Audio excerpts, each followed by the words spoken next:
আমার ভালো লাগা ও প্রত্যাশা প্রকাশের অভিজ্ঞতা। চলো এখন আমরা এর অ্যান্সারটা দেখে নিই। যাদের সাথে কথা বলেছি চাচা। অভিজ্ঞতা, আপনার ব্যবহার খুবই ভালো, যা আমার ভালো লাগে। অনুভূতি, আপনার মতো ভালো ব্যবহার করার আগ্রহ।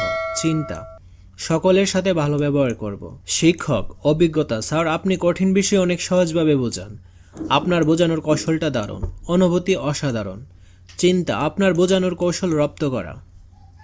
বড় মামা, মামার দায়িত্ববোধ, শিষ্টাচার এবং কাজ করার কৌশল খুব সুন্দর। দায়িত্ববান ও শিষ্টাচারী হতে হবে, সবসময় দায়িত্ব পালন করব ও ভদ্রতা বজায় রাখব।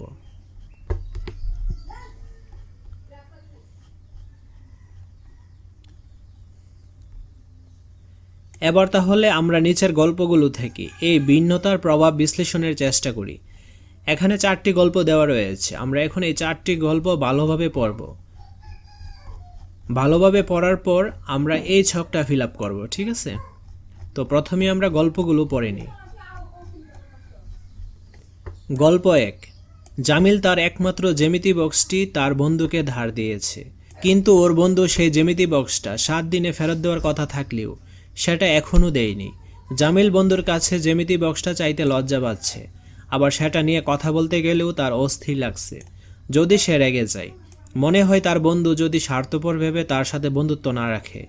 এদিকে তারও জ্যামিতি বক্সের অভাবে অনুশীলন ব্যাহত হচ্ছে। সে নানাভাবে ঘুরিয়ে সেটা বন্ধুকে বলার চেষ্টা করছে, কিন্তু বন্ধু সেটা এড়িয়ে গেছে। আমরা এখন এর অ্যান্সারটা দেখে নিব। তো গল্প 1, চরিত্র জামিল এবং জামিলের বন্ধু। প্রয়োজন প্রকাশ ও পূরণে কী কী চিন্তা বা বিশ্বাস সাহায্য করেছে? জামিলের ক্ষেত্রে লজ্জা ও বন্ধুত্ব নষ্ট হওয়ার কারণে প্রকাশ না করা। জামিলের বন্ধুর ক্ষেত্রে বন্ধু হিসেবে বক্স ধার নিল।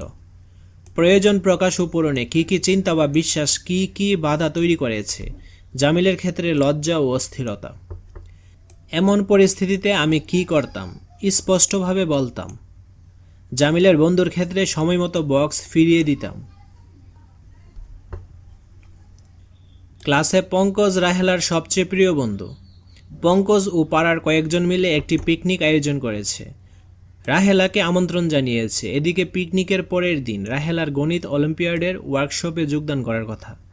রাহেলা না করার পরেও পঙ্কজ রাহেলাকে পিকনিকে যাওয়ার ব্যাপারে নানাভাবে অনুরোধ করতে লাগলো। যেহেতু পঙ্কজ তার কাছের বন্ধু, তাই দৃঢ়ভাবে না করতে বিব্রত বোধ করছিল। সে ভয় পাচ্ছিল যে না করলে পঙ্কজ কষ্ট পেতে পারে এবং তাতে করে তাদের মধ্যকার সম্পর্কের অবনতি হতে পারে। অন্যদিকে রাহেলা চাচ্ছিল গণিত অলিম্পিয়াডের ওয়ার্কশপ ক্যাম্পে যেতে, কারণ রাহেলা দেশের মধ্যে কৃতকার্য হয়ে আন্তর্জাতিক গণিত অলিম্পিয়াডে অংশগ্রহণের স্বপ্ন দেখে। পঙ্কজকে নিষেধ করতে গেলে রেগে যেতে পারে, এই আশঙ্কায় রাহেলা পিকনিকে গেল।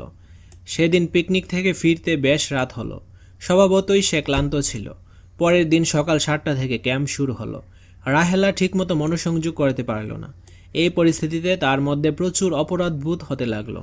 সমস্ত পরিস্থিতির জন্য সে মনে মনে একবার পঙ্কজকে, একবার নিজেকে দোষারোপ করতে লাগলো।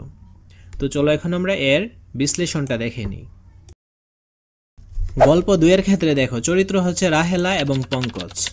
প্রয়োজন প্রকাশ ও পূরণে কী কী চিন্তা বা বিশ্বাস সাহায্য করেছে? রাহেলার ক্ষেত্রে সে পঙ্কজকে তার আমন্ত্রণ ফিরিয়ে দিতে পারল না। পঙ্কজের ক্ষেত্রে অনুগ্রহ করল। প্রয়োজন প্রকাশ ও পূরণে কী কী চিন্তা বা বিশ্বাস কী কী বাধা তৈরি করেছে? রাহেলার ক্ষেত্রে পঙ্কজ কষ্ট পেতে পারে। এমন পরিস্থিতিতে আমি কি করতাম? তো আমি আমার অসুবিধার কথা স্পষ্টভাবে বলতাম, কিন্তু পঙ্কজের ক্ষেত্রে বন্ধুর প্রয়োজনকে গুরুত্ব দিতাম।